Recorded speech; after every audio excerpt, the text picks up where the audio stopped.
자, 3월 30일 수업 시작하겠습니다. 지금 우리는 JSP 부분을 공부하고 있고요. 이제 JSP를 공부하는 과정에서 지금까지 봤었던 게 이제 HTML 코드하고 자바 코드를 이제 한 파일에서 같이 작성하는 방법. 요거를 이제 계속 봤었죠. 요 부분에 대해서 이제 이야기를 하면은 보통 이제 HTML하고 자바 코드가 같이 나오면 기본적으로 이렇게 생긴 통칭 스크립트 블록이라고 불러요. 근데 뭐 그 이름까지는 중요한 거 아니고 그냥 자바 블록이라고 부르셔도 상관없어요. 실무 가서 그렇게 얘기해도 다들 알아들을 거예요. 요 블록은 HTML 소스 어디에든지 들어갈 수가 있어요. 이렇게 속성 안에 들어갈 수도 있고 뭐 아무데나 들어가고 상관이 없는데, 통상적으로 변수를 선언한다거나 아니면은 어떤 객체를 리턴 받는다거나 변수 생성 혹은 무엇을 리턴 받음, 리턴 받는 게 객체일 수도 있고 변수일 수도 있어요. 어쨌건 같은 맥락이죠. 그 다음에 내가 어떤 연산을 수행함, 연산 수행. 그러니까 일반적으로 자바 로직에 대한 처리는 최대한 HTML 시작 전에 위쪽에다 몰아넣으세요. 최대한 위에 몰아넣으세요. 그리고 HTML 안에서는 웬만하면은 이렇게 변수를 출력하는 것만 가져가세요. 필요에 따라서 if문이나 포문 정도는 들어갈 수 있을 거예요. 안 그러면 HTML 노가다가 심해지니까. 그런 상황을 제외하고는 자바 소스는 최대한 위쪽에 때려박고 아래쪽에는 출력에만 전념한다. 일단 그거를 큰 기준으로 잡고 코딩하시면 돼요. 안 그러면 진짜 코드가 스파게티가 되기 때문에 되게 알아보기 힘들어져요. 그래서 오히려 지금 우리가 하고 있는 그 HTML 플러스 자바 요 스타일을 모델 1이라고 불러요. 그리고 모델 2라고 하는 데 들어가면 얘네가 분리가 돼요. 드디어 오히려 거기가 더 명확해서 쉽다라고 이야기하는 사람들도 되게 많아요. 분명히 난이도는 더 올라간 건데. 자, 어찌됐건 이제 요 과정에서 이제 웹에서 다루는 기본 특성들을 보고 있죠. get, post,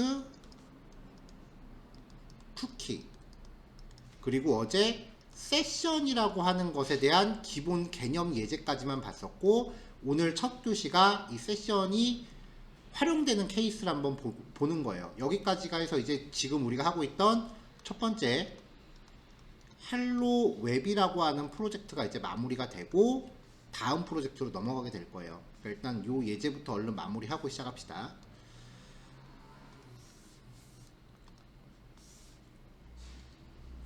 자, 그래서 이제 세션의 활용인데요. 세션이 활용되는 케이스는 그냥 로그인, 로그아웃 할 때만 쓴다. 이렇게만 생각하셔도 크게 차이는 없어요. 물론 대규모 시스템에 가면은 그것조차도 스프링에선 스프링 시큐리티라고 하는 걸로 이제 라이브러리를 쓰긴 하지만 그건 스프링 가서 얘기고, 여전히 이 get post cookie 세션은 웹 프로그래밍이라고 하는 영역 안에서는 가장 심플하고 유효한 방법이에요. 꼭 자바가 아니더라도 세션이라는 개념은 다 있으니까 일단 필수적으로 짚고 넘어가야 돼요. 로그인을 하면은 이제 회원 정보를, 그 회원의 개인 정보를 계속 전역 변수로 들고 다니는 거예요. 그래야 아무 때나 누구누구님이라고 보여주죠. 회원 정보를 구성하기 위한 자바 빈즈를 하나 만들었습니다. 멤버라는 이름으로 변수 4개 준비했고요. 롬복 준비해서 이제 getter, setter, toString 자동 생성해놨어요. 자, 지금은 아직 우리가 데이터베이스 연동에 대해서 웹에서는 데이터베이스 연동을 논하기 전이죠. 그래서 그냥 임의로 만든 건데, 이걸 정식으로 만든다라고 하면 여러분들 예전에 그 연습 문제로 데이터베이스 할 때 그 멤버스라고 하는 테이블을 만들었던 거 있어요.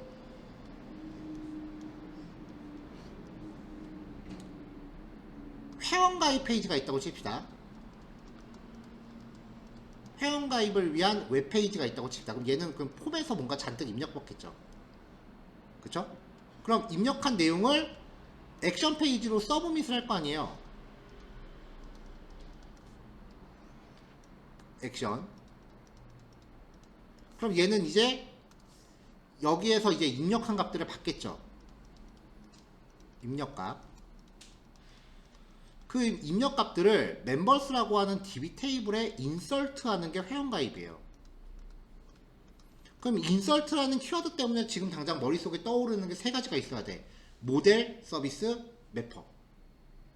걔네들이 여기에 딱딱딱 들어가겠죠. 그때 이 모델 빈즈죠. 자바 빈즈. 이 자바 빈즈 클래스는 테이블의 구조대로 만들죠. 그럼 여기에 이제 아이디하고 비밀번호를 입력받아서 이거를 where절을 걸어요. 그러면은 셀렉트 결과가 나올 거 아니에요. 그쵸? 그럼 이 셀렉트 결과는 또 어디에 담아? 이 빈즈 객체에 담잖아요. 이걸 얘라고 치자고요. 그러니까 지금 이 멤버라고 하는 클래스는 예제를 좀 축소시키기 위해서 그냥 간단하게 4개의 멤버 변수만 넣은 거지만 원래대로면은 회원 테이블의 구조대로 정리를 하는 게 맞다는 거죠. 그럼 셀렉트의 결과로 자바에서는 이 멤버에 대한 객체를 리턴 받을 거 아니에요. 어저께 우리 세션에 객체 넣을 때 오브젝트 타입이라 그랬죠. 파라미터가 아무거나 다 때려박을 수 있다 그랬잖아. 그럼 이 객체를 통째로 세션에 넣는 거예요. 그게 로그인이에요. 자, 요약하면은 요 클래스는 회원 테이블의 구조를 본따서 만드는 게 정석이다. 근데 아직 DB 연동 전이기 때문에 그냥 임의로 심플하게 멤버 변수 4개만 넣었다라는 겁니다. 자, login.jsp입니다. 아이디하고 비밀번호를 입력하는 폼을 구성하는 목적인데요. 일단 기본적인 구조, 멤버는 미리 임포트 해놨고요. 일단은 아이디하고 비밀번호를 입력하기 위한 HTML 폼을 준비합니다.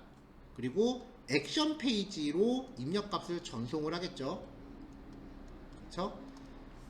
당연한 얘기겠지만 이미 HTML은 진도가 끝난 상황이기 때문에 이 태그 기능들은 어지간하지 않으면 얘기 안 합니다. 이제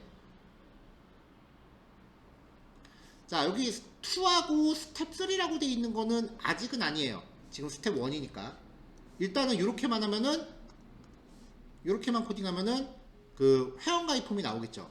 그럼 액션 페이지에선 서브밋이 됐다고 치고 일단 캐릭터 인코딩 값 받아야 되니까, 자, 기존에 가입되어 있는 회원을 가정한 가상의 데이터를 하나 만들었어요. 원래는 데이터베이스에서 셀렉트 해와야 되는데 지금 DB 연동 안 붙이고 할 거라서 그냥 DB에서 셀렉트 해왔다 라고 치고 그냥 임의의 정보를 담았다고요. 자, 이제 사용자 입력값을 받아요. 아직 액션 페이지입니다. 로그인 오케이. 실습할 때 파일을 좀 잘 보면서 하세요. 왔다 갔다 하기 때문에 이게 뭐가 뭔지를 따라가면서 해야 돼요. 기초 수업할 때는 그냥 파일 하나에 다 하니까 순서대로 보면 되지만 이제는 파일이 왔다 갔다 한다고요. 웹사이트 페이지 하나만 꼴랑 만들고 끝날 거 아니잖아요. 당연히 파일 여러 개 왔다 갔다 해야 돼요. 자, 입력받은 값이 널이 아니거나 널이거나 혹은 빈 문자열이면 스크립트, 자바스크립트라고 그랬죠. 알럿이라는 기능이 뭐였죠? 메시지 박스 뿌리는 기능이었어요. 히스토리 백, 전 페이지로 보내는 거였죠.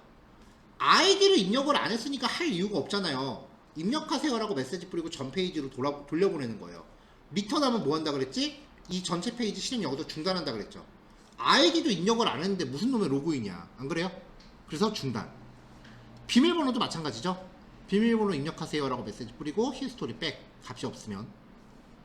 자, 요 정도의 최소한의 체크는 해주고, 그 다음에 유저 아이디가, 사용자가 입력한 아이디가 아까 가상의 회원 객체 만들었죠. 그 가상의 객체가 담고 있는 아이디와 일치하지 않거나 비밀번호가 멤버 객체에 저장되어 있는 비밀번호와 일치하지 않는다면 아이디나 비밀번호가 잘못되었습니다 라고 뿌리고 히스토리 백. 만약에 여기까지 다 통과했다라고 하면 이제 로그인을 안 시킬 이유가 없는 거죠. 그러면 세션에다가 빈즈 객체를 통째로 박아요. 아이디 따로 비밀번호 따로 그런 게 아니라 그냥 객체를 통째로 박아버리는 거예요. 그럼 여기에 저장되어 있는 정보들 다 딸려오겠지. 그리고 로그인 페이지로 다시 갑니다. 자, 그럼 우리 로그인 페이지에는 아이디랑 비밀번호 입력하는 폼만 만들어놨죠. 그럼 로그인 이미 했는데 그거 계속 보여줄 수는 없잖아. 그러니까 로그인 페이지에서는 일단 아까 저장해둔 세션을 끄내요. 세션을 저장할 때 멤버 객체 넣었죠. 멤버 클래스 객체 넣었죠. 이게 오브젝트 타입으로 변환된다 그랬잖아요. 그럼 박싱이 된 거죠. 그럼 끊을 때는 언박싱 시켜줘야죠. 모든 세션 객체는 다시 꺼낼 때 원래 객체로 타입 변환을 해줘야 돼요. 그럼 여기에 아이디, 비밀번호 이런 정보 다 있겠네. 만약에 로그인을 안 했으면 리턴 되는 건 널이겠죠. 그러니까 이 멤버 클래스의 로그인 인포라는 이 객체가 널인지 아닌지를 판단하면 우리는 로그인 여부를 알 수 있다는 거예요. 세션에서 뭔가 꺼냈어. 세션에 있는 거를 뭔가 하나 꺼냈어. 근데 이게 있어. 아니면 없어. 없다는 건 널이에요. 근데 세션에 뭔가 넣는 게 어쩔 때만 넣어요. 아이디하고 비밀번호가 오케이 됐을 때만 넣는 거라고 아까 로직 짰잖아요. 그러면 이게 있다라는 거는 로그인이 됐다라는 거를 반증하는 거고요. 없다라는 거는 아이디랑 비밀번호가 맞지 않다라는 걸 반증하는 거라고요. 이렇게 해서 로그인을 판단한다고요. 그래서 얘가 널인지 아닌지를 판단하면 로그인 여부를 확인할 수 있고, 세션이라 하면 모든 페이지에서 쓸 수 있는 전역 변수라고 그랬죠. 아무 페이지에서나 이 객체 꺼내보면은 로그인 여부를 알 수 있다는 거예요. 그래서 이 로그인 폼은 if 문으로 감싸요. 로그인 인포가 널일 때만 이걸 보여줘. else는 뭐예요 그럼? 로그인 중인 거죠. 안녕하세요 누구누구님, 그리고 개인정보 출력해 주는 거지. 세션에서 꺼낸 객체에 들어있을 거 아니에요. 그리고 최소한 로그아웃은 시켜줘야죠. logout.jsp로 링크를 걸었습니다. 로그아웃은 그냥 세션 다 지워버리면 돼요.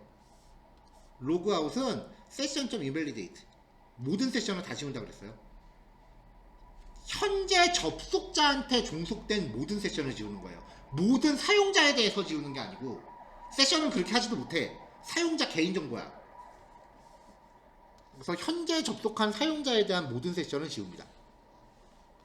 그리고 다시 login.jsp로 넘어가면, 자, login.jsp 다시 넘어가면은 여길 거 아니에요.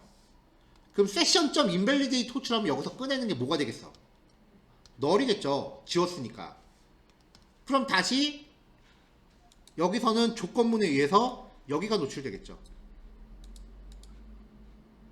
그래서 여기서 적당한 예외 검사하고, 그리고 요것도 체크하고, 제대로 됐으면 이렇게 나온다. 로그아웃 누르면 로그아웃 된다. 요겁니다. 여기에 DB 연동만 붙이면 돼요.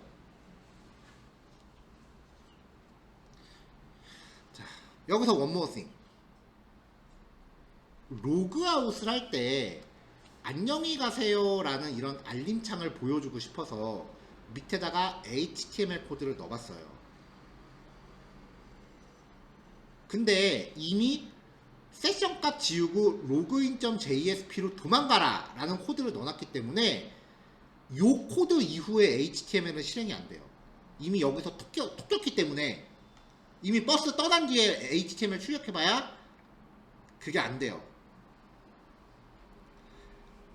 그래서 메시지 박스를 보여주고 처리를 하고 싶은데, 그러면은 얘를 사용하지 말고 아니면 얘가 이 밑으로 가거나, 근데 그래도 어차피 그건 안 돼요. 요 코드를 쓰기만 하면 그 페이지에 있는 모든 HTML이 동작을 안 해요. 그러니까 요거 대신에 페이지를 넘어갈 수 있는 뭔가 다른 방법을 고안을 해야 된다라는 거죠. 로그아웃에서 조금 더 업그레이드를 할 거예요. 자, 페이지를 다른 페이지로 강제 이동할 때 메타 태그가 기능이 하나가 더 있어요. HTML EQUIV 리프레시 컨텐트에 초단위 값 세미콜론 URL은 하고서 이동할 페이지예요.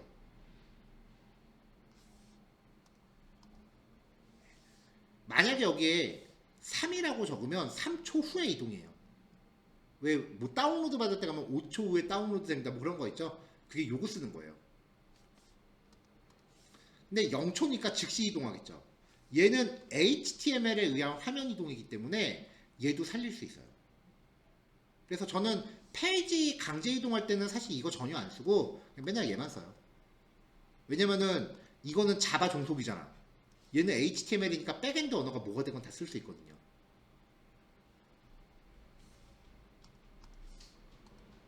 자, 그러면 로그아웃 했을 때 안녕히 가세요 라고 메시지 뿌리고 확인할 수 있는데, 여기서 주의하실 거.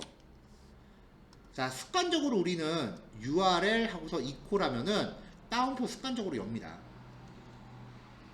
여기 보세요. 컨텐트 하고서 다운표 시작했죠. 다운표가 여기서 끝나죠. URL equal 앞에 다운표 안 들어가요. 0 세미콜론 URL equal 주소 이것까지가 다 값 하나예요. 여기 다운표 넣게 되면은 값이 여기서 끊기는 거잖아요. 이렇게 해서 오타내는 사람 되게 많아요 진짜. 다운표 조심하세요. 여기 속성의 값이 0 세미콜론 URL equal 경로 요거니까 다운표에 주의해라로 적어놨어요. 이래도 이래도 오타나는지 한번 봅시다. 제 경험상 있었거든요. 이렇게 얘기해도. 자, 여기까지가 이제 세션 처리입니다. 자, 여기까지 실습하시면 돼요. 3시까지 시간 드릴게요. 쉬는 시간 포함해서 3시까지입니다. 3시에 시작할게요. 자, 이번에는 이미 여러분들이 다 습득을 한 내용이라서 메이븐 세팅하는 방법이라서 몇 가지만 그냥 짚어보고 넘어갈게요. 메이븐이 뭔지예요. 프로젝트 빌드 자동화 도구라고 하는데 라이브러리의 정보를 명시한 XML 파일을 토대로 그 각종 라이브러리들에 대한 다운로드와 그 자르 파일들에 대한 자바 빌드 패스 설정을 자동화하는 도구다. 뭐 이렇게 하고 메이븐 저장소라는 게 있다라고 얘기했었죠. 저번에도 얘기했지만 그 메이븐을 접목을 하고 나면은 자바 빌드 패스 설정은 할 이유가 없어요. 자, 그래서 새로 프로젝트를 만드셔야 돼요. 이 단원에서 모델 1이라는 이름으로 프로젝트를 만들 거예요. 이제 웹의 기본 4대 개념 get 포스트 쿠키 세션은 정리가 됐으니까 이제 뭔가 다른 내용을 시작을 하자고요. 자, 여기 4번이라고 나오는 건 우리들은 지금 10.1이죠 버전이. 그러면 여기 다이나믹 웹 모듈이라는 게 이게 버전 아마 5인가 나올 거예요. 근데 뭐 여기 4번은 크게 신경 안 쓰고 기본 값대로 넘어가시면 됩니다.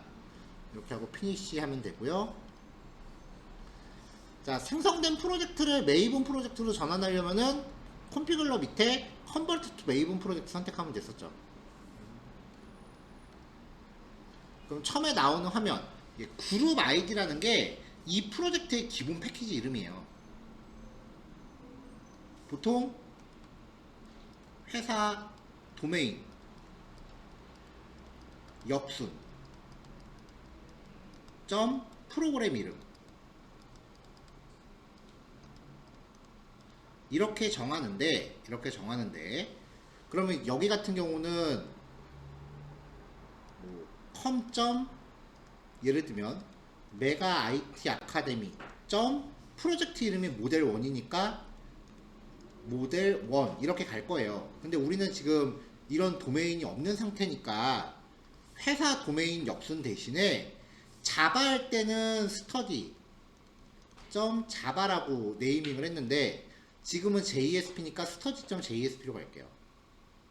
그러니까 이 앞에 두 글자는 사실 뭐라고 하고 상관없어요. 여러분이 하고 싶은 대로 하면 돼요. 근데 가급적이면 이제 관례를 좀 지켜가면서 하자는 거죠. 그래서 study.jsp. 프로젝트 이름이 모델 1이니까 모델 1. 그 다음 값은 프로젝트 이름이고요. 버전, 그 다음에 패키징. 배포를 하기 위한 패키징 형태인데, 자바 웹 프로그래밍은 나중에 내가 상용화를 할 때 모든 파일을 그 워라고 하는 압축 파일로 압축을 해요. 이 파일을 이제 나중에 리눅스 서버에다 업로드를 하는데 이 타입을 맞춰놓으면 돼요. 자, 메이븐을 만들고 나면은 폼.xml이라는 파일이 자동으로 생기죠. 자,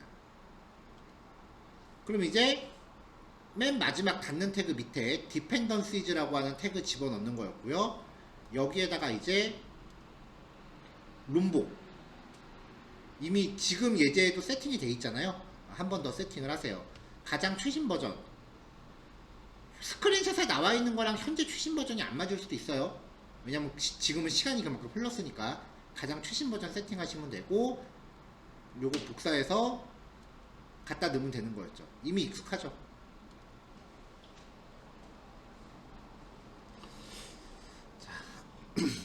여러분들은 이미 롬복을 써본 상태이기 때문에 이 폼.xml을 저장해도 얘가 특별히 뭔가 새로 다운받는 건 없을 거예요. 근데 처음 쓰는 라이브러리다 라고 하면은 이클립스가 그 라이브러리를 다운로드 해요. 그 다운로드 되는 게 이클립스 우측 하단에 이렇게 진행바가 나와요. 요거 진행되는 동안 컴퓨터 건드리지 마세요. 왜냐면 이게 얘가 그 라이브러리 다운받는 게 되게 불안정해서 중간에 그 뻗는 일이 종종 있어요. 건드리지 마세요, 컴퓨터 웬만하면. 그래서 다운로드가 종료되기 전까지 이클립스로 다른 작업 수행하지 않도록 한다. 이거 진짜 중요해요. 뭐만 건드렸다 하면 얘가 다운로드 그냥 때려 쳐버리니까.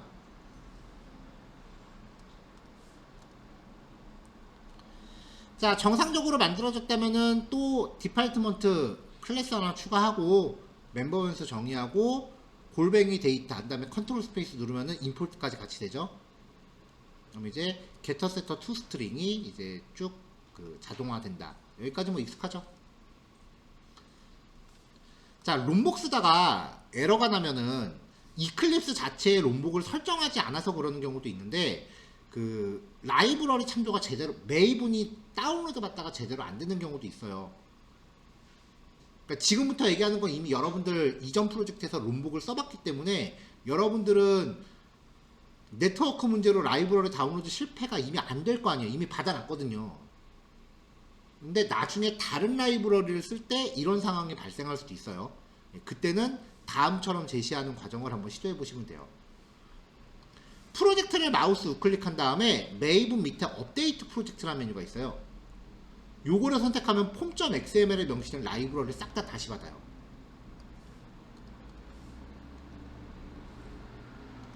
그럼 이제 이런 창이 나오는데, 여기서 폴스 업데이트, 강제 업데이트, 요거 체크하고 OK 누르면은 얘가 뭔가 다운로드를 다 해요.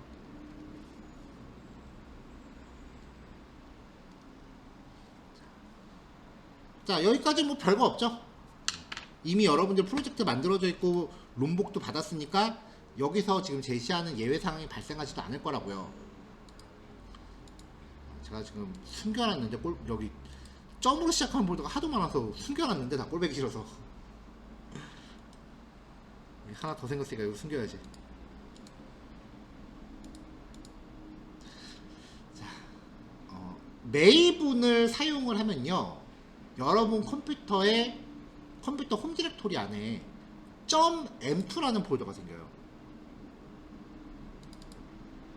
여기 보면 레퍼지토리라는 폴더가 있고요. 이 안에 그동안 여러분들이 자바를 하면서 메이븐을 통해 다운로드 받았던 모든 라이브러리가 여기 다 저장돼요.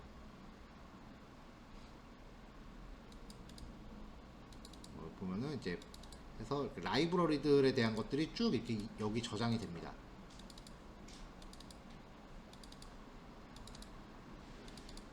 이건 메이븐이에요. 그래서 만약에 메이븐이 진짜 이상한 것 같다. 그러면 이 .m2 폴더를 날리고 이클립스 껐다 키면 얘가 다 실행을 처음부터 다시 해요. 그건 진짜 필살기야. 함부로 하면 안 돼.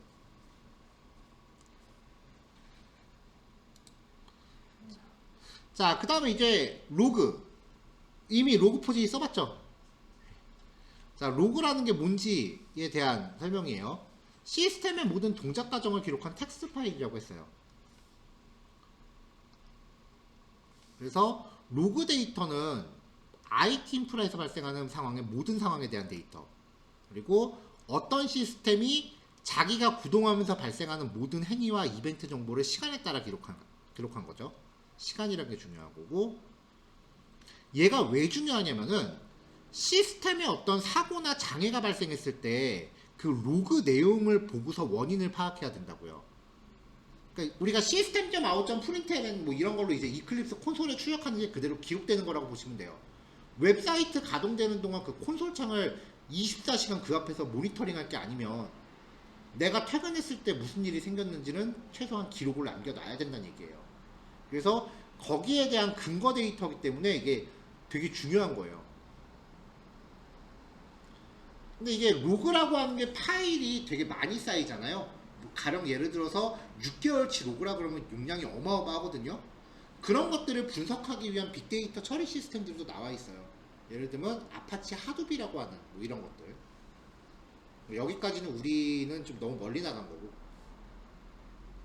로그에 A 기간에 땡땡씨가 ABC라는 사이트에 13시 23분 37초에 접속했다면 어떤 루트를 통해서 어떻게 접속하고 거기서 어떤 명령어로 무슨 짓을 했는지 그런 걸 다 기록으로 남기는 거예요.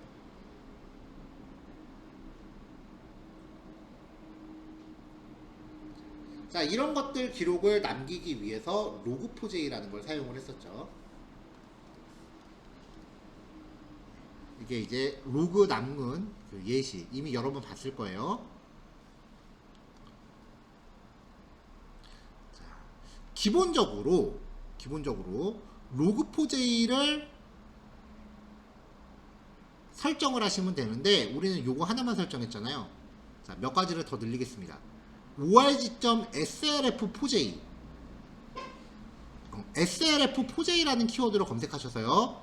slf4j API JCL over slf4j slf4j log4j 뒤에 숫자는 좀 달라도 돼요. 얘네들을 찾아서 검색을 하셔서 같이 설정하세요.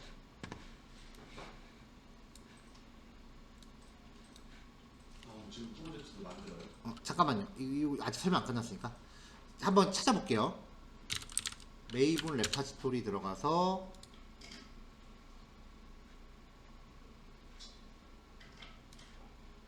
일단 롬버 얘네들끼리는 순서 상관없어요. 자, 프로젝트 롬복 들어가면은 현재 최신 버전은 1.18.26이에요. 그쵸? 요거 이따가 세팅하시고 그 다음에 log4j 라고 검색을 하면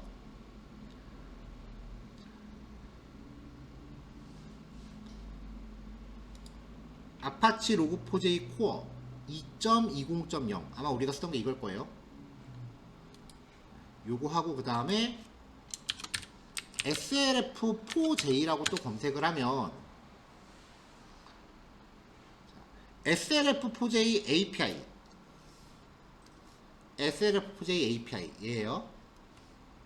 그 다음에 JCL over slf4j 여기 밑에 있네요.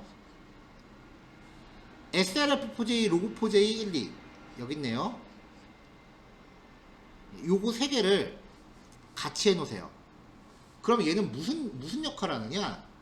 우리 전에 로그 남길 때 그 로그 객체 만들었죠. 거기에 좀 변화가 생겨요. 자, 기존에 사용했었던 그 log4j XML 파일인데요. 콘솔 출력하고 롤링 파일에 대한 설정은 기존하고 똑같고요. 에러가 났을 때 에러 로그만 별도로 뽑아내는 기능을 하나 더 추가를 했어요. 그리고 slf4j가 있잖아요. 거기서 study.jsp.model1 요 패키지 하위에서 발생하는 모든 로그를 자동으로 기록해라 라는 옵션이에요.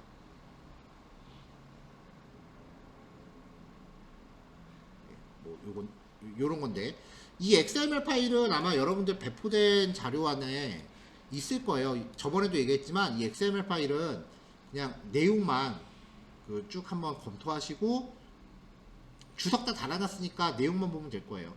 이 경로만 좀 명시하시고, 이 경로에서 좀 조심해야 되는 게, 이전에는 여러분들이 자바 프로젝트를 했기 때문에 경로를 그냥 로그 밑에 무슨 파일이라고 하면은 여러분들 이클립스 프로젝트 안에 생겼다고요. 근데 지금 웹 경로잖아. 그러니까 컴퓨터상의 절대 경로를 좀 잡아줘야 돼요. 요것만 조심하면 나머지는 뭐 크게 차이 없으니까 진행하시면 되고, 아마 그리고 이 XML 파일은 실스 파일에 그 줬을 테니까 그냥 그거 복사해서 쓰세요. 자, 파일 경로 잘 보세요. 웹 INF, 웹 컨텐츠 폴더가 우리는 웹앱스죠. 그 안에 웹 INF 안에 클래시즈입니다. 경로 잘 보세요. 클래시즈 폴더가 없으면 만드세요. 일전에도 이 파일은 사전에 약속된 경로에다 넣었어요. 여기서도 사전에 약속된 경로에 넣어줘야 돼요. 자, 요것도 전에 설명했던 거니까 넘어갈게요. 수준에 대한 거 한 번씩 읽어보시면 되고요.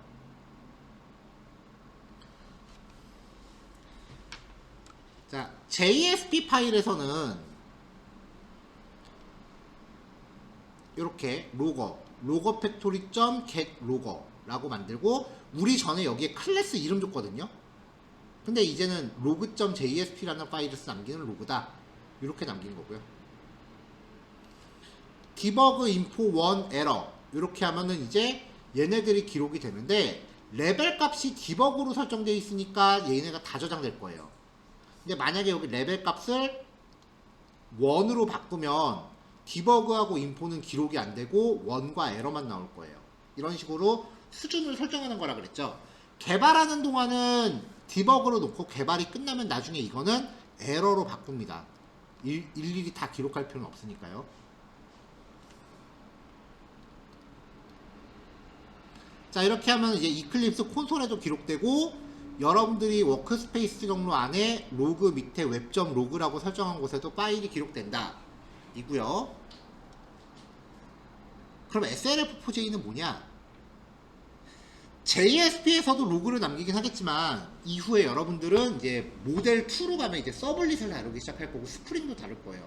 서블릿하고 스프링은 자바 소스에서 웹 코딩을 직접 해요. JSP가 아니고 자바에서 직접 해요.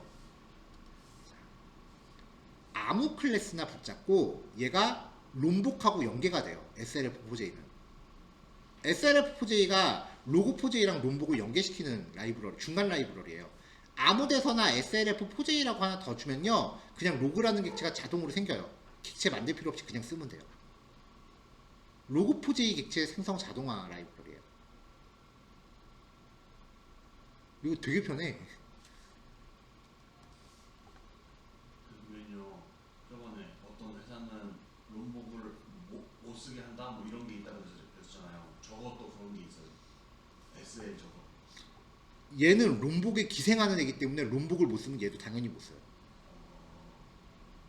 롬복.extern.slf4j로 가고 있잖아요. 근데 롬복을 안 써도 얘는 문제 없을 거예요. 왜냐면 얘가 롬복하고 상관없이 스프링에서도 쓰이기 때문에 얘는 문제 없을 거예요. 자, 그래서 헬로 모델이라고 만들고, 여기 멤버 변수 정의하고, 그냥 일반 메서드를 하나 만들었어요. 아이고, 일반 메서드를 하나 만들었어요. 여기서 로그.디버그라고 했는데, 여기 눈 씻고 찾아봐도 로그라고 하는 객체를 만든 적이 없잖아요. 근데 요 키워드 때문에 객체가 자동 생성되기 때문에 요 구문이 에러가 안 나고 진행이 될 거예요.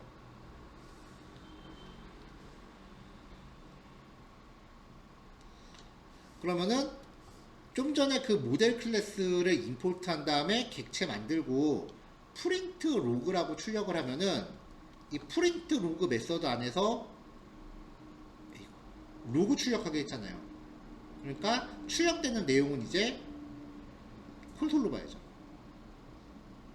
로그를 출력하는 거는 이클립스 콘솔로 출력되는 거예요. 혹은 텍스트 파일로 기록이 되는 거예요. 자, 여기까지 세팅하시면 이제 본격적으로 모델 또 들어갈게요.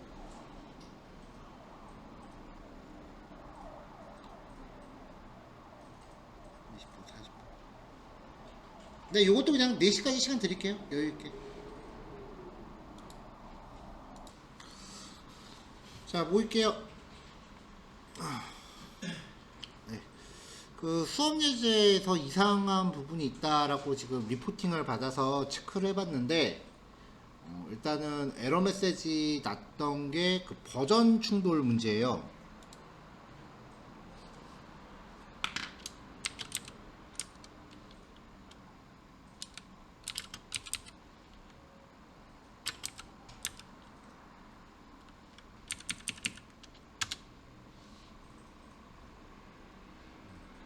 그래서 그 버전을 해결하려고 이것저것 해봤는데 배보다 배꼽이 점점 더 커지더라고요. 내용을 찾았을 때 이 메시지에 대해서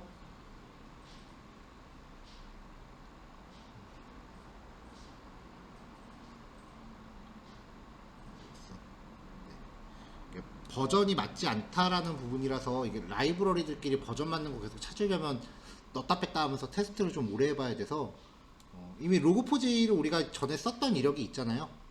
대신에 그 골뱅이 SLF4j 그거는 못 쓰겠지만 일단은 이전 버전으로 돌려서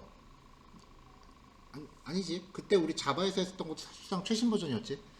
일단은 그때 사용했었던 SLF4j가 아니라 그냥 로그4j 순정으로 돌려서 실습을 완성을 할게요. 자, 일단은 폼.xml인데요. 그 SLF4j 관련된 거를 다 날리시고요.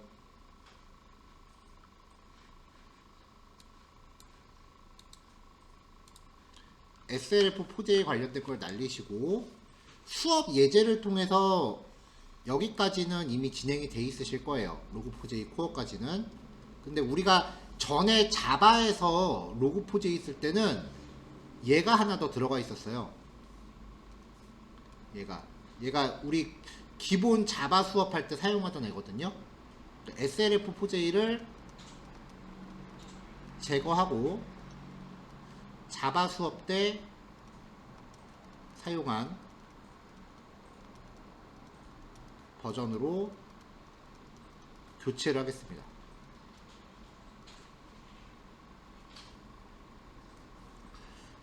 검색 따로 하기 귀찮으시면 요거 한 블럭 복사해서 넣으신 다음에 여기 안에 값들만 바꾸시면 돼요. 여기 똑같고 여기만 바꾸면 되겠네. 코어라고 되어 있는 부분을 API로만 바꾸면 되겠네요.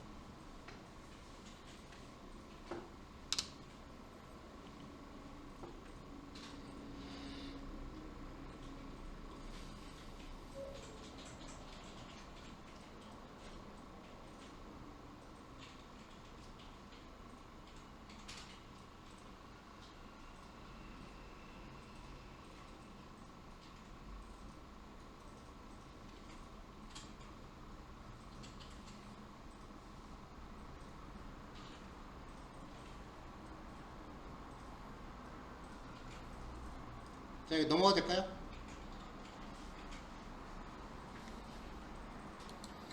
그 다음에 설정 파일 있죠? 그 log4j.xml 웹 inf 밑에 클래스치 폴더 만들고 넣으라고 했었잖아요. 그거는 그냥 완전히 날려버리시고요.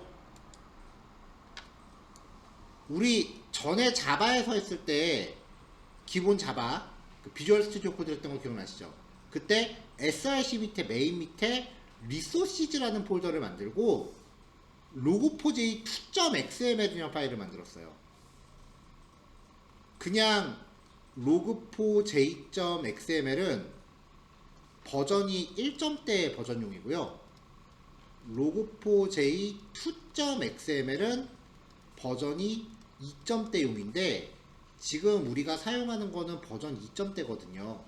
그러니까 전에 자바 프로젝트에서 만들었던 파일 그냥 그대로 똑같이 복사해 오시면 돼요. 예전에 우리 비주얼 스튜디오 코드로 자바 했던 거 그때 프로젝트 맨 마지막 거 보시면은 src 밑에 메인 밑에 리소시즈라는 폴더가 있고 log4j2.xm에 있을 거예요. 그거 토시 하나 안 틀리고 그냥 파일 그대로 복사해 오세요.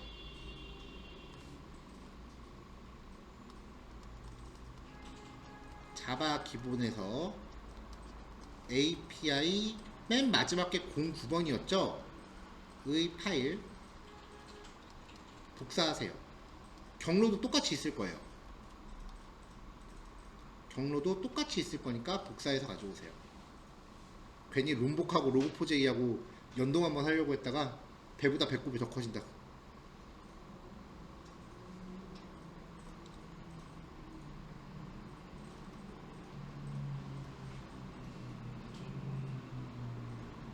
자, 원격으로 들으시는 분들도 따라오고 계시죠?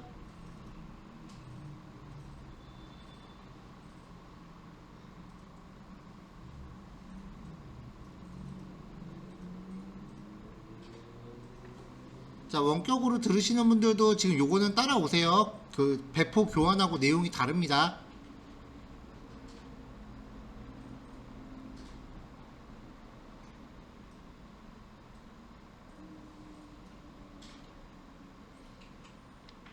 자, 파일 넣으셨나요, 다? 네, 넣고 나면 이제 코딩했던 데에서 에러 날 거예요. 왜냐면 패키지가 바뀌거든요. 넘어갈게요, 여기. 자, 일단은 자바 소스 에러 나는 거는 대놓고 에러 나니까 잡읍시다. 그 골뱅이 SLF4J는 이제 포기할게요. 그거 하나 쓰겠다고 세팅을 멀리 돌아가느니 그냥 이거 한 줄 넣는 게 나을 것 같아. 그리고 임포트가 바뀌어요.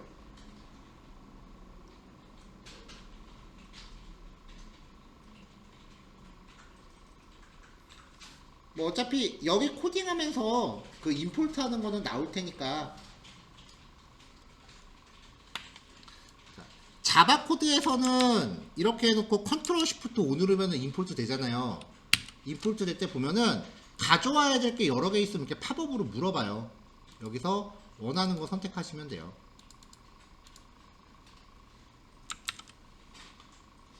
근데 문제는 JSP 파일이야. 분명히 JSP 파일도 임포트가 돼 있을 텐데 JSP 파일은 지금 에러 표시 안 날 거예요, 아마. 자, 어제도 얘기했지만 JSP는 코드가 잘못돼도 안 잡아줍니다. 그러니까 특히 임포트 구문은 절대 안 잡아줘요. 그러니까 여러분들이 코드를 보고 눈으로 코드 검증을 할 수 있어야 돼요. 자, 임포트 바뀌고요. 로그 객체 생성하는 거 바뀝니다. 아, 이거는 똑같구나. 여기 이름 바꾸고요. 클래스에서는 클래스 이름을 넣으면 되는데 웹페이지선 파일 이름 넣으시면 돼요. 나머지 기능은 동일합니다.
자, 정리되셨죠?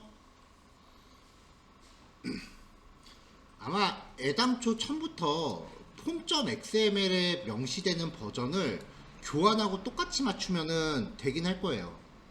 근데 그렇게 코딩하시면 안 돼요, 지금. 왜냐면 저번에도 얘기했지만 로그4j 보안 취약점 사태가 문제가 상당히 컸어요. 2021년 최악의 IT 보안 사태였거든요. 굉장히 관련된 얘기들이 많기 때문에 로그4j는 완전히 그 최신 버전으로 써야 돼요. 최신 버전 맞추다 보니까 버전 충돌 나는 게 좀 있네요. 아직까지도 지금 진행 중이라고 하니까 이거는 계속 최신 버전을 좀 따라가 줘야 됩니다. 이것 때문에 로그 설정 부분은 앞으로도 계속 수정사항이 생길 것 같아요. 뭐 어쨌건 실행하면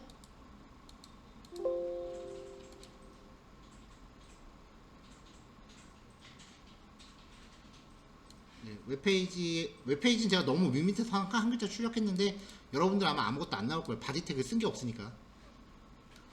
일단 콘솔에 로고 나오는 거 확인하시면 되고요. 그 다음에 이 log4j2.xml을 보면은 파일 경로가 로그 폴더 밑에 로그.로그 이렇게 돼 있거든요. 우리 예전에 자바에서 했던 거. 그거 보면은 현재 프로젝트 안에 로그라는 폴더를 만들고 하게끔 돼 있어요.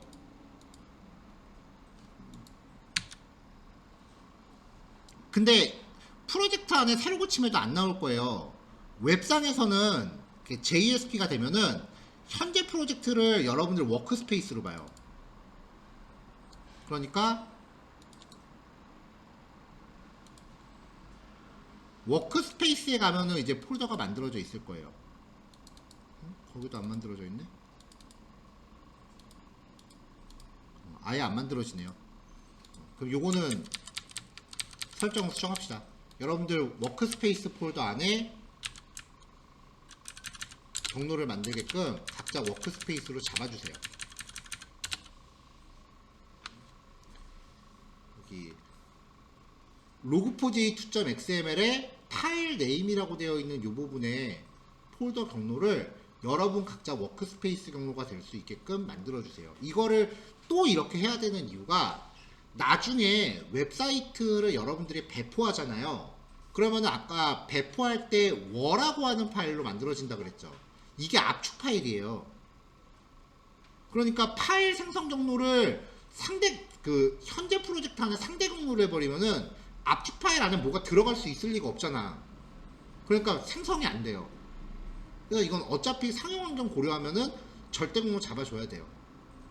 여러분들 각자 환경에 맞게 잡아주세요. 여러분들이 저장하고 싶은 폴더 아무데나 잡으시면 돼요.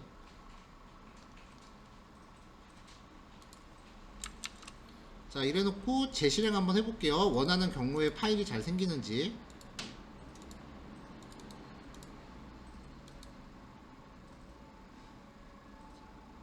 자, 완전하게 재시작을 하려면 여기 이클립스 콘솔 창에 보면은 중지 버튼이 있어요. 얘를 한번 누르면 통캣이 꺼져요. 그리고 JSP에서 실행을 다시 누르면 돼요. 그럼 재시작돼요. 자, 로고 나왔고 이렇게 생겼고 워크스페이스 안에 로그라는 폴더 생기고 생성된 내용 저장된 것까지 여기까지 확인하시면 됩니다.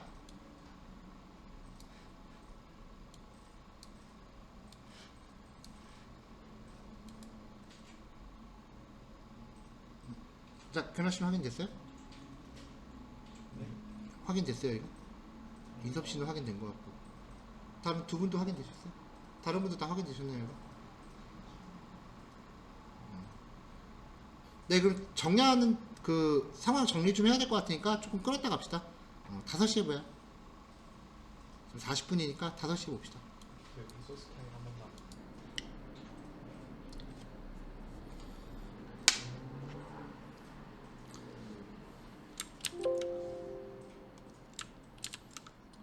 자, 지금까지 우리가 꽤 많은 그 헬퍼들을 준비를 했는데요. 이제 앞으로 웹페이지 만드는 데 사용할 그 웹에 한정된 기능들만 이제 모아놓기 위한 웹 헬퍼라는 클래스를 이제 진행을 할 거예요. 공통 기능을 구현해놓은 모듈이에요. 그러니까 모듈이라는 거는 프로그램 구현에 사용되는 부품이에요. 그래서 빈번하게 자주 등장하는 구현 코드, 예를 들면 우리 예제 첫 줄마다 request.setCharacter encoding 뭐 이런 거 매번 들어가잖아요. 그런 좀 과정들을 간단하게 호출하는 것만으로 할 수 있게 클래스로 만든 거예요. 그래서 개발자들은 대부분 자기만의 모듈을 다 갖고 있어요. 모듈이란 걸 만들면 이제 코드가 좀 축약된다라는 단점이 있고요. 그 다음에 페이지를 구현하는 데 필요한 데이터 처리 로직에만 집중하고, 즉 비즈니스 로직에만 집중하고 잡다한 것들은 따로 헬퍼로 모아놓고 그냥 신경 안 쓰는 거죠. 그래서 여기서는 웹에서 쓸 공통기능을 모듈화해 놓은 싱글톤 클래스를 준비할 거예요. 그래서 여기서 페이지 강제 이동 같은 거, 아까 메시지 박스 뿌리면서 강제 이동 같은 거 할 때는 아까 뭐 HTML이랑 자바스크립트 코드 같은 거 메타 태그 이런 거 좀 길잖아요. 그만큼의 코드를 앞으로 함수 하나 호출하면 할 수 있게끔 뭐 그런 걸로 만들 거고, 나중에 제이슨 데이터 처리하는 이런 것도 넣을 거예요. 왜냐면 제이슨을 이제 앞으로 만들어주는 입장이 돼야 된다 그랬죠. 그럼 보통 리스트에다가 맵을 때려박는 뭐 이런 좀 되게 복잡한 클래스가 나와요. 이런 것들을 그냥 함수 하나 호출하면 알아서 처리할 수 있게끔 뭐 그런 것들을 진행할 거고요. 단어는 좀 쪼갰어요. 한 번에 다 만들면 양이 좀 많아서요. 자, 그래서 일단 웹 헬퍼라는 이름의 클래스를 study.jsp.model1.helper라는 이름으로 만들겠습니다. 자, 이 srf4j는 이제 안 들어가는 거죠. 실습 파트 요거는 숙지하시고요. 자, 기본 인코딩 타입은 UTF-8로 잡아놨고요. JSP에서 사용하는 가장 중요한 객체가 리퀘스트하고 리스폰스예요. 근데 요 두 가지 객체를 선언을 했어요. 그리고 싱글톤이라 면 자기 자신의 클래스를 스테이틱으로 선언하는 거죠. 자, 그 다음에 이제 싱글톤 객체를 생성하기 위해서 getInstance라고 하는 메서드를 만드는데, 문제는 아까 그 리퀘스트하고 리스폰스라는 객체 있잖아요. 걔는 일반 자바 클래스가 접근을 못해요. 왜냐면 걔는 JSP에서만 유효한 애기 때문에 JSP는 딱히 안 만들어도 쓸 수 있잖아요. 근데 일반 자바 클래스는 그 두 개 객체를 핸들링을 못해요. 그래서 JSP로부터 get 인스턴스 호출할 때 파라미터로 받을 거예요. 그래서 파라미터 get 인스턴스에 파라미터로 받기 위해 선언을 해놨고요. 일단 객체 만들고, 그럼 리퀘스트하고 리스폰스도 있지만 out이라는 객체도 있었고요. 그 다음에 세션이라고 하는 객체도 있었죠. 근데 이 객체들은 얘네들을 통해서 만들어내는 거예요. 그래서 리퀘스트하고 리스폰스를 이 웹헬퍼 클래스에 있는 init라는 메서드에다가 토스해서 여기에서 setCharacter encoding이라던가 그런 모든 페이지에 들어가는 기본 코드들을 이 안에서 처리할 거예요. 자, 프리 인스턴스랑 생성자를 프라이빗으로 만들면은 U를 못 쓴다고 했었죠.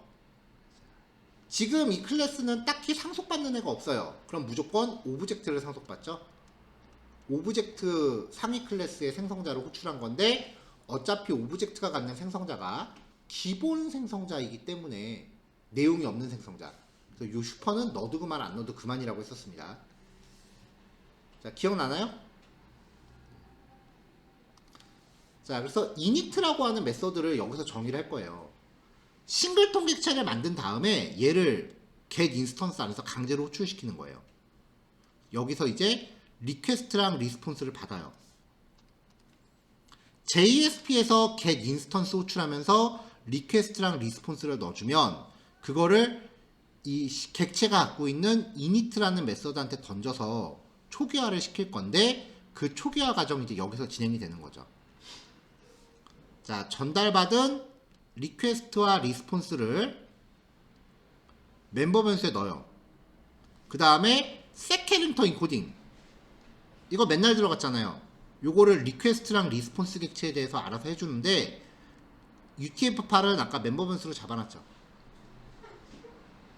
자, 이거 전에 제가 오프라인에서 한번 설명했었는데 인코딩을 운운하면은 자바 소스에서 무조건 트라이 캐치 들어간다 그랬어요.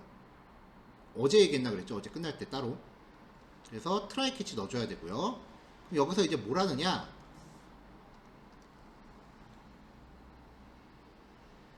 이거 위로 올라갔네. 자, 여기서 뭘 하느냐? 리퀘스트 객체를 통해서 get method라고 호출하면 지금 이 싱글톤 클래스는 JSP 페이지 안에서 만들 거예요. 객체 생성을 JSP 안에서 할 거예요. 그러니까 이 리퀘스트는 현재 브라우저가 접속한 JSP 페이지에서 전달해 주는 거예요.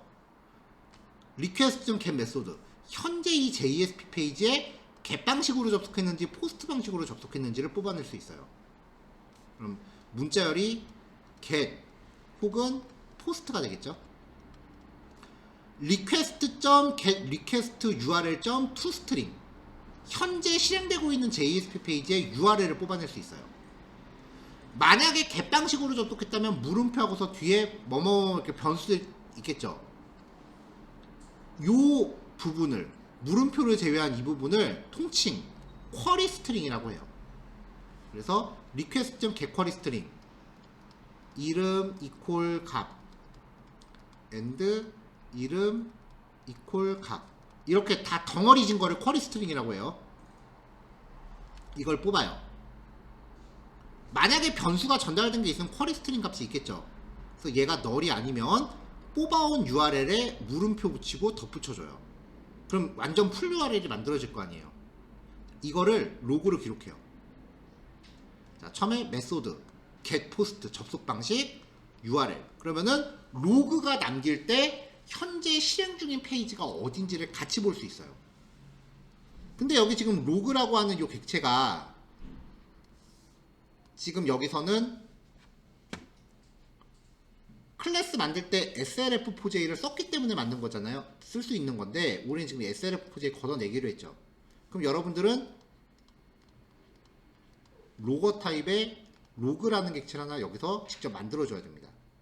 아까 있었던 코드 그냥 한 번 더 복사해서 갖고 오시면 돼요. 근데 우리 만들 때 객체를 로거라고 만들었거든요.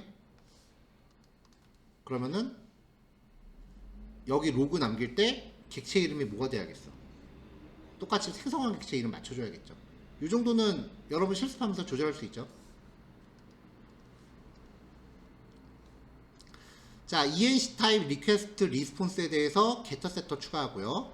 로그4j 객체는 게터 세터 안 만들어도 되니까 얘는 그냥 빼고 여기 체크 빼고 필요한 것만 만드시면 돼요.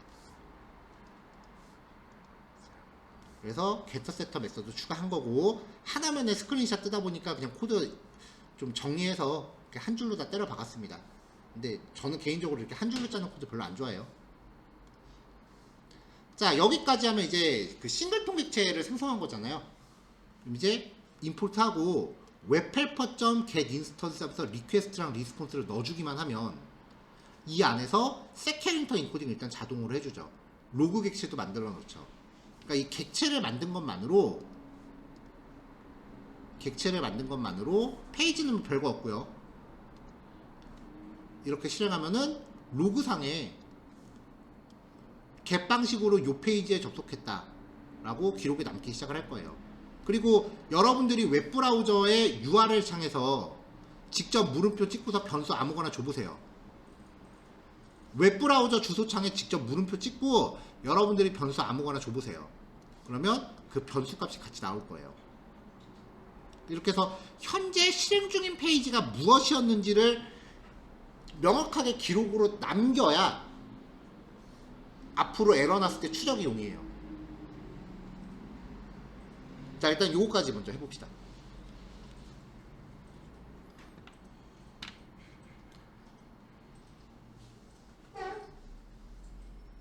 자, 5시 반까지 시간 드릴게요. 자, 다음 넘어갈게요. 자, 이제 웹헬퍼의 첫 번째 메서드를 넣어 볼게요. 페이지를 강제 이동시키는 기능인데요.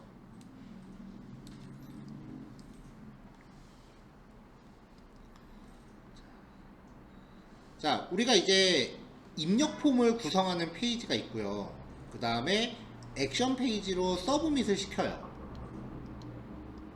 그러면 이 서브밋 시킨 게 정상적인 경우라면은 여기에서 보통 서브밋을 시키면 이 액션에서 하는 거는 궁극적으로는 인설트, 업데이트, 딜리트 중에 하나예요.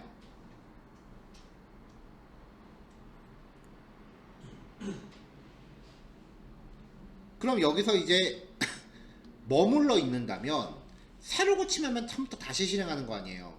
그러면은 인설트, 업데이트, 딜리트를 또 하겠죠. 그래서 인설트, 업데이트, 딜리트를 수행하는 페이지는 무조건 이거 처리 끝나고 나면 냅다 다른 페이지로 톡 껴야 돼요. 이때 메타 태그를 써서 페이지 이동을 구현을 하는 게 좋아요. 왜냐면은 다른 걸로 이동하면 이 페이지가 브라우저 히스토리에 남아요. 여기 결과 확인 페이지에서 뒤로 가기를 누르면은 다시 일로 간다는 얘기지. 그럼 또 저장 또 할 거 아니에요. 근데 메타 태그로 이동하면 얘가 히스토리에 남질 않아요. 그러면 결과 페이지에서 뒤로 가기 누르면 일로 가는 거죠. 메타 태그를 쓰는 건 그래서 그래요. 이 과정에서 필요하던 메시지 박스를 표시할 수도 있고요. 그 다음에 만약에 서브밋으로 전달된 파라미터가 정상적이지 않거나 유효성 검사를 통과하지 못했다면 입력을 다시 받아야 될 거 아니에요. 그래서 이전 페이지로 돌려보내야 되는데 그때는 자바스크립트를 써야 돼요. 그러니까 페이지를 이동하기 위해서 메타 태그를 쓰거나 자바스크립트를 쓰거나 둘 중에 하나를 해야 되고요. 필요하다면은 메시지 박스를 보여줄 수도 있고 안 보여줄 수도 있어요. 그러니까 메시지 박스에 유무에 따라서 메타를 쓰던지 아니면은 뒤로 돌아가던지, 또 메시지 박스가 없을 때도 메타를 써서 앞으로 전진하던지 뒤로 가긴 하던지 구현해야 될 경우의 수가 4가지가 생겨요. 만약에 response.send redirect를 쓰면 자바스크립트랑 병행 사용하는 게 불가능하기 때문에 이거는 다 메시지 박스 자체를 표현을 못해요. 그리고 send redirect는 뒤로 가는 기능도 없어요. 그러니까 제약사항이 좀 있기 때문에 이 조합을 쓰는 게 맞다는 거죠. 그래서 redirect라고 하는 이름의 메소드를 만들 거예요. 웹헬퍼 안에. 그래서 이동할 URL하고 메시지 박스로 보여질 그 문자열을 전달할 건데, 만약에 여기 URL을 줬다면 메타 태그를 써서 그 페이지로 이동시킬 거고요.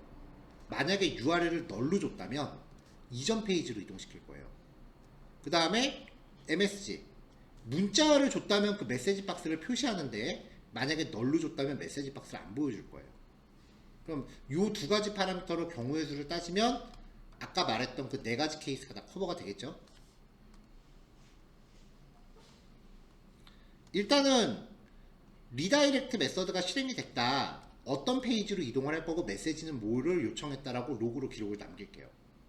왜냐면 리다이렉트를 사용하는 페이지는 사용자 눈에 안 보일 거예요. 냅다 다른 페이지로 도망가거나 전 페이지로 강제 튕길 거니까. 얘가 실행됐다라는 걸 알려면은 이제 로그로 남길 거예요. 자, 요 코드는 나중에 스프링으로 가면 일부 코드가 바뀌어요.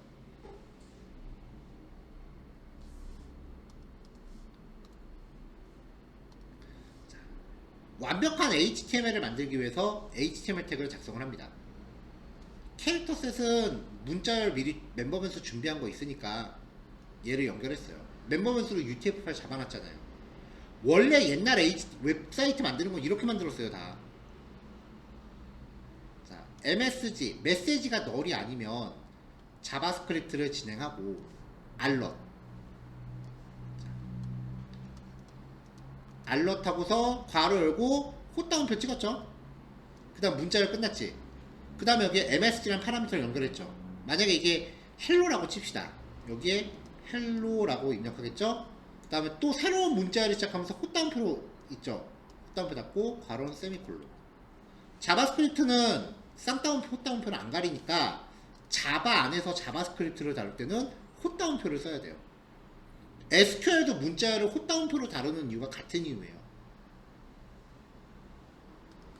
자, 널이 아닐 때만 이걸 표시했으니까 메시지가 널이면 이거 자체가 생략되겠죠. 그럼 메시지 박스 안 나오는 거죠. 그 다음에 URL이 널이 아니라면 아까 했었죠. 메타로 리프레시 0초에 이동할 주소를 걸었습니다. 직접 파라미터 받은 거를. 여기도 여기 다운표 조심하세요. 이거는 여기 컨텐트부터 콧다운표 시작해서 여기서 콧다운표가 끝나야 돼요. 만약에 else라면 URL이 널이란 얘기죠. 그때는 스크립트를 한 번 더 해요. 뒤로 튕겨라. 그러니까 메시지 변수의 여부에 따라서 메시지 박스를 보여줄지 안 보여줄지를 결정을 하고, 그 다음에 URL 파라미터가 있으면 앞으로 전진, 없으면 뒤로 백, 그리고 HTML을 종료한 다음에 얘를 출력하려면 이제 아웃 객체가 필요하잖아요. 멤버 변수 웹헬퍼에 리스폰스라는 내장 객체 아까 만들어놨죠. 걔를 통해서 get writer를 호출하면 아웃이라는 객체를 리턴 받아요. 이게 여러분들이 JSP에서 쓰는 아웃이에요. 클래스 타입이 완전 다르죠. 얘를 통해서 out.print라고 해서 HTML 넣으면 되고요. 출력하는 과정에서 트라이 캐치 요구할 거예요. 빨간 줄 가면은 마우스 올려서 누르면 트라이 캐치 자동으로 생기는 거 알죠? 여기가 나중에 스프링 가면 좀 바뀌어요. 자, 이렇게 하고서 이제 before.jsp에서 웹헬퍼 하나 만들고 after.jsp로 그냥 링크만 걸어요. 그러면 이제 after.jsp에서 웹헬퍼 객체를 만든 다음에 네 가지 케이스라고 그랬죠? 널 메시지도 없고 그냥 뒤로 이동. 그러니까 이렇게 해놓으면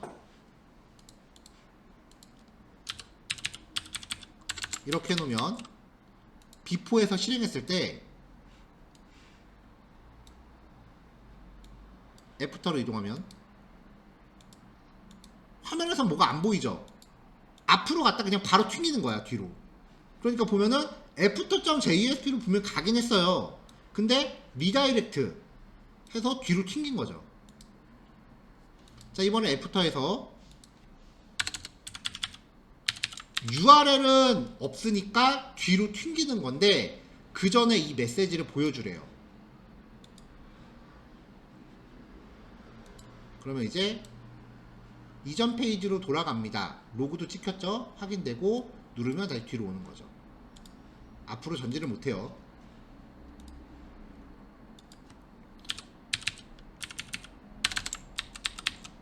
자, 웹helper.jsp 아까 처음에 실습했던 거, 그 페이지로 이동 페이지로 넘기면 나는 이제 클릭하면 after.jsp로 링크를 걸었는데 걔가 웹헬퍼로 이동을 토스시킵니다. 그쵸? after.jsp를 거쳐서 바로 리다이렉트 돼서 토스됐죠. 리다이렉트라는 용어가 이동을 토스시킨다고 얘기하시면 돼요. 페이지 리다이렉트 뭐 그렇게 이동해요. 페이지를 이동한다는 뜻이에요.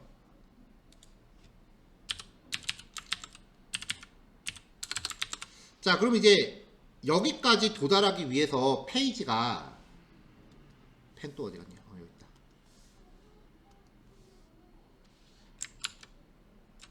페이지가 맨 처음에 before.jsp에서 after.jsp로 간 다음에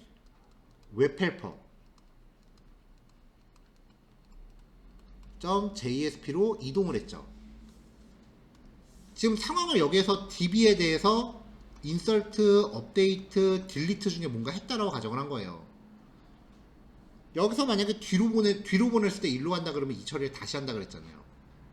그 메타 태그를 써서 이동한 이유는 얘가 히스토리에 남지 않기 때문이라고요. 그러니까 지금 이 웹헬퍼.js에서 뒤로 가기를 누르면 일로 갑니다. 그래서 메타 태그를 쓰는 거예요. 이렇게요. 중간 페이지를 완전히 숨겨버릴 수가 있어요. 이게 말이 좋아서 인서트, 업데이트, 딜리트지 주문서 페이지에서 주문 완료 버튼 눌러요. 그러면 결제 처리를 시키고 여기서 결제가 완료되었습니다. 이렇게 페이지를 만들었는데 만약에 얘가 안 숨겨지면 뒤로 누르면 결제 완료 계속 이렇게 될 거야. 대형 사고예요 이거 진짜. 그러니까 중간 페이지를 숨기는 처리가 반드시 필요해요. 쇠고랑 칩니다. 이렇게 만들면.